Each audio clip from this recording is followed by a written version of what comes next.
During 1942, Hitler had his eyes on the southern oil fields in Russia.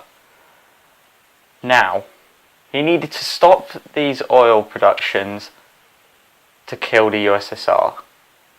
But there was one city that really didn't like that idea, and it bared the name of the leader of the USSR himself, and this was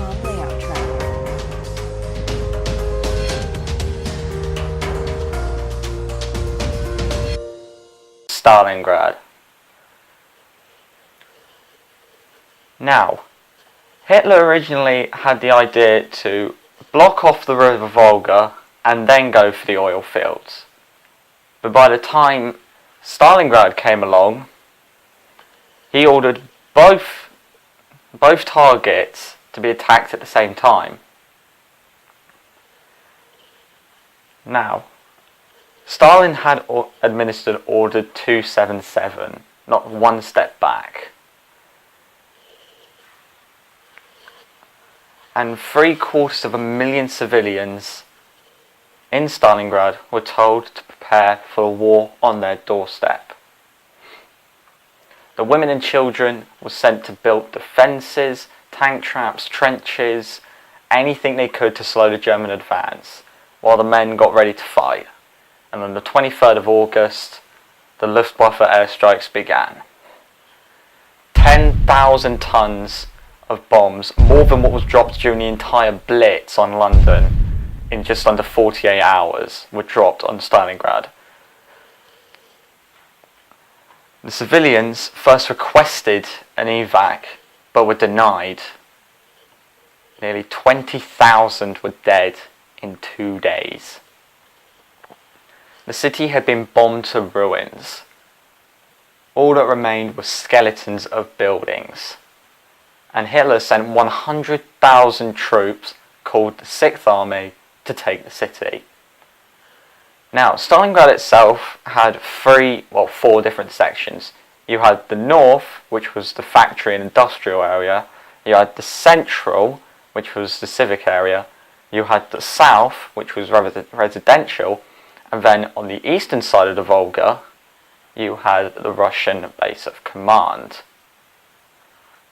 Now, the Red Army was outnumbered 2-1, and they relied on the ferries coming back and forward from the Volga to give them supplies. Now, when the Jerrys first started attacking Stalingrad, they attacked two targets. One was the docks, and two was a hill overlooking the entire city, which was the highest point in Stalingrad. And this assault began on the 14th of September. In 24 hours alone, southern Stalingrad was stormed. The residential area was completely under Fritz control.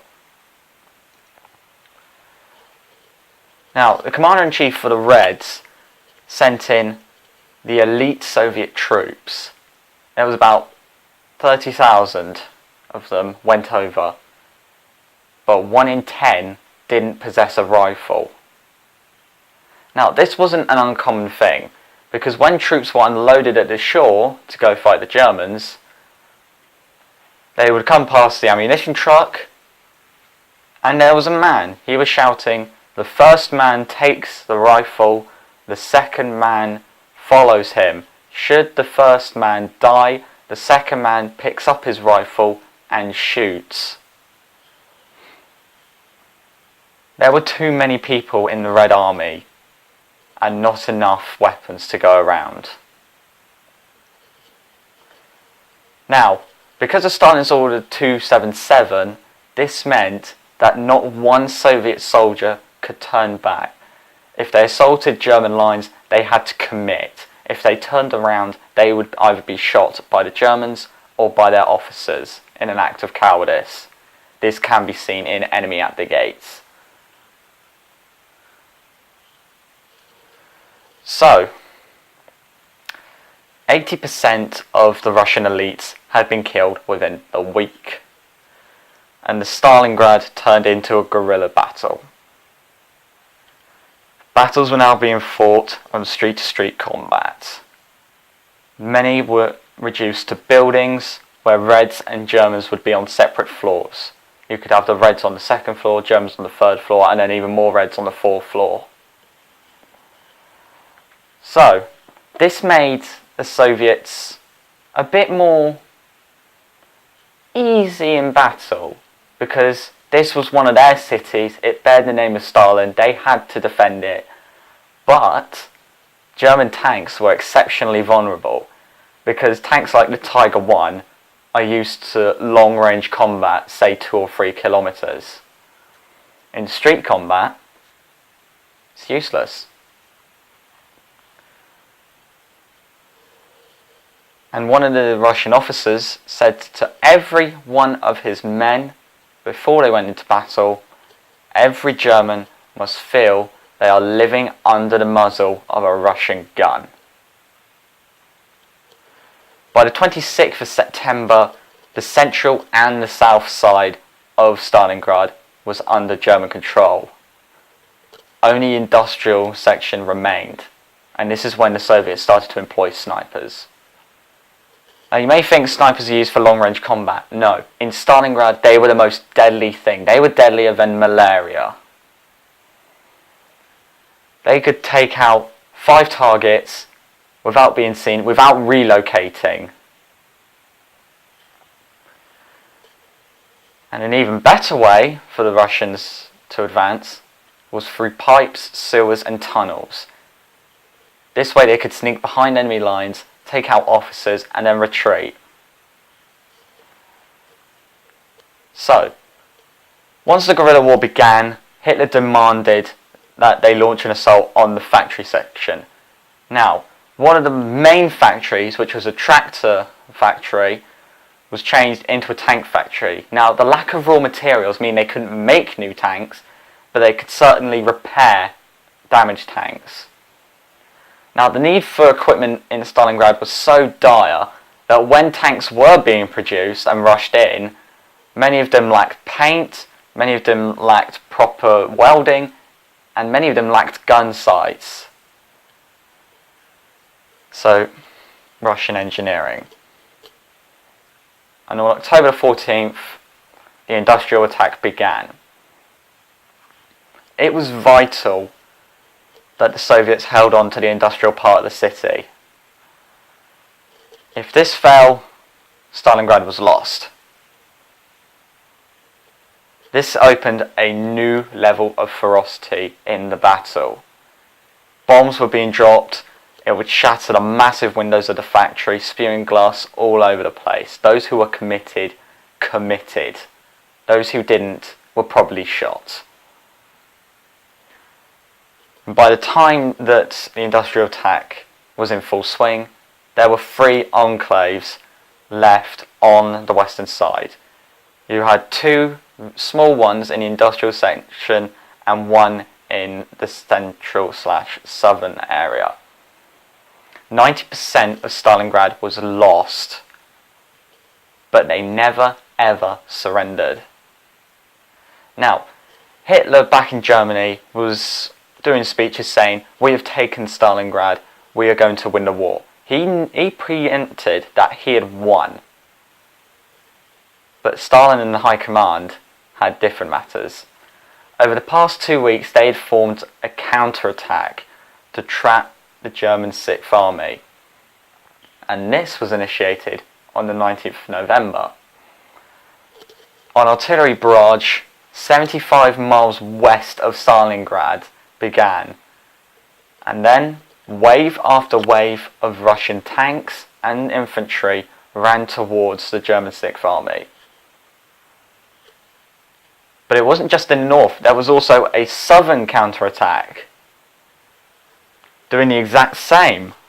They'd cut off and basically null and voided the attack towards the oil fields, and now were ready to trap the Sixth Army in Stalingrad. They were to meet like 2 massive pincers, which they'd done on the 24th of November. 5 days before, they were on the brink of defeat. 5 days after, they had the upper hand. So, the Sixth Army was now trapped.